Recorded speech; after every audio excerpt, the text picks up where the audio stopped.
So this week I took a major step and I flew alone. That is a big deal. So it's a big deal because I haven't flown alone in a little bit.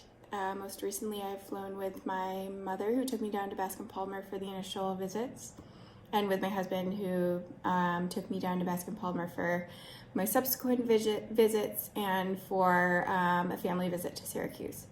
Every time I got on those flights, I would either be sad to myself or I would cry in public and say, I used to be so independent and I am so reliant on your help at this point.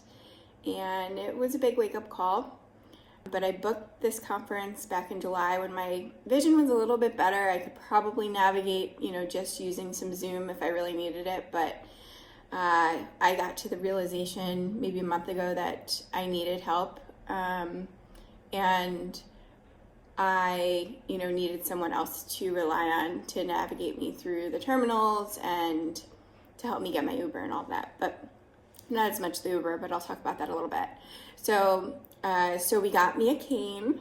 So I have a white cane now. That was a big step and kind of upsetting, but I realized that white canes aren't only for mobility and for navigating obstacles in front and around you, but they are also for identification of yourself. So to identify you as a visually impaired person. And that's important because, if you're in the airport and you're staring up at a sign, taking a photo of it to zoom in on it, it's not a memento. It is a visual aid. So I didn't want to, spend an extra hour or two on either end. So I said, hey, let's get a cane and let's get some gait assist. So I got gait assist. They take me straight to my gate. They tell me where the nearest restroom is. They tell me where I can grab some gum and some Chex Mix, and they kind of lead me from there and say, thanks, Miss Davidson. If you need any help, you can go to your gate attendant, or hey, call this number and they'll help you from there.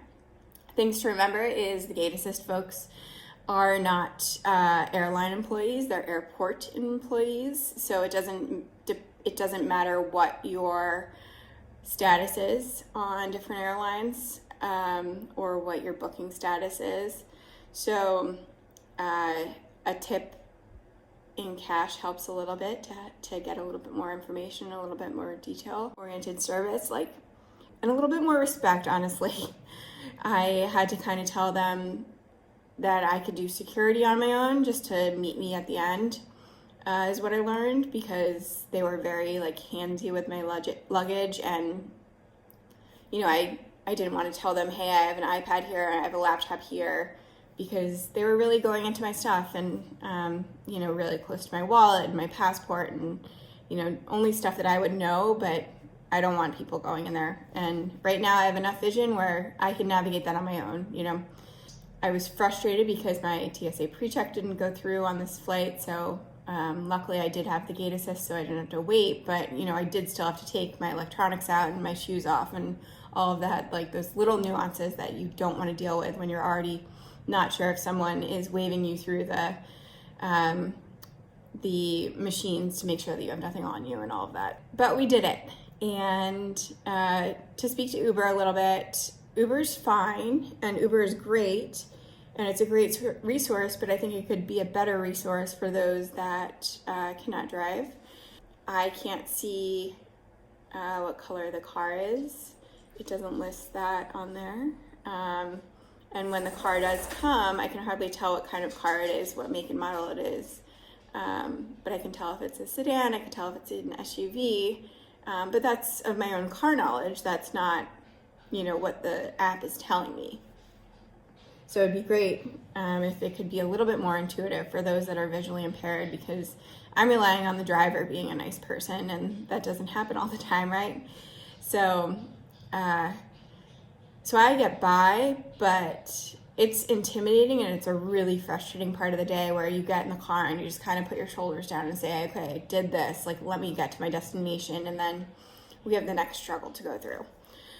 The conference was in a hotel in Minneapolis, and I'm still getting used to my lighting a little bit, and the lighting in that hotel was super wonky.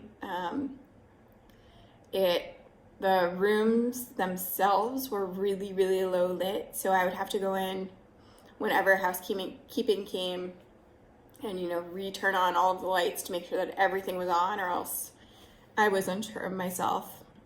And then in the conference area, all the lights in the hallways and everywhere were like super blue, and if not on purpose, they were like fluorescently blue.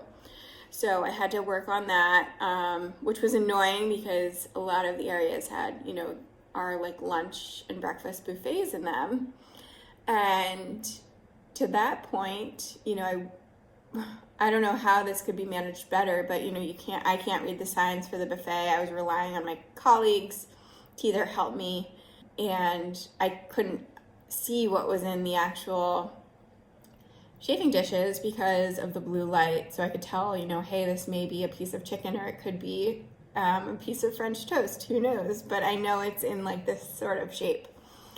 So it was really frustrating, and at that point I would just, grab whatever I was seeing in the dish that other people were grabbing as to what looked good, and then I would go back and, take more once I figured out what it was by taste.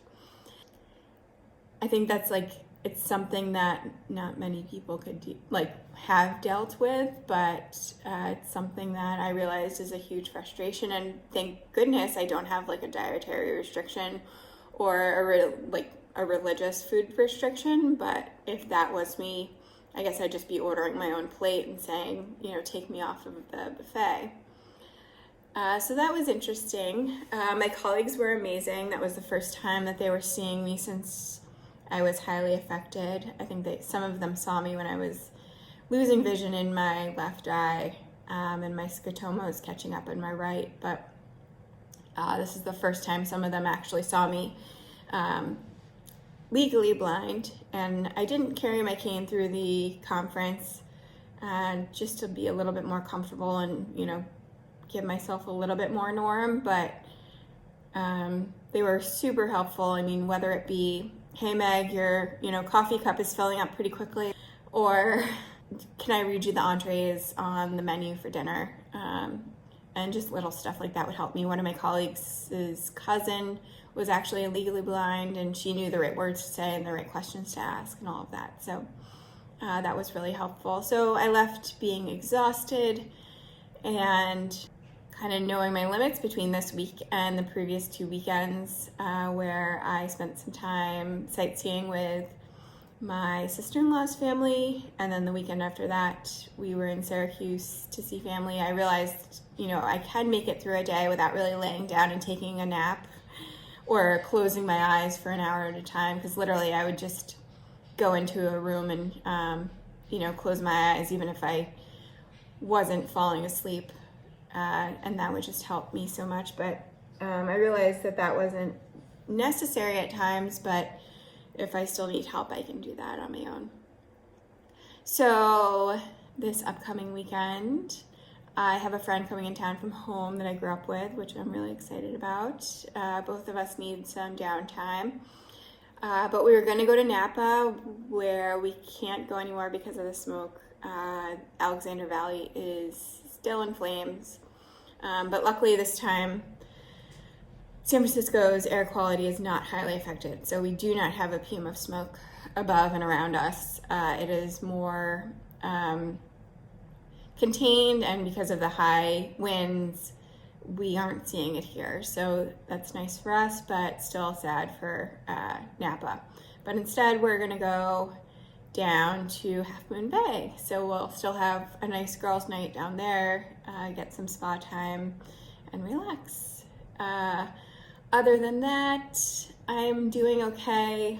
I am every morning still waking up with my visual issues, but instead of kind of getting down on myself, I'm saying, hey, this is how it is moving forward, and let's not think about it getting better. Let's think about the tools that I can use moving forward and making sure that I can learn those as best as possible.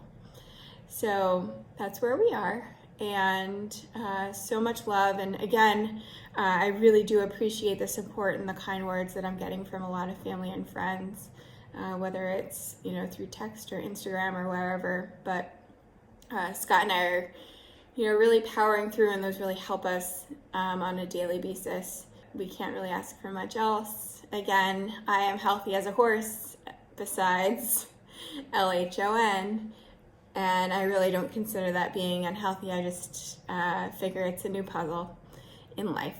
So talk soon. Have a great weekend. If I don't talk to you or give any updates, the next one will likely be after the December post-injection evaluation down at Baskin-Palmer.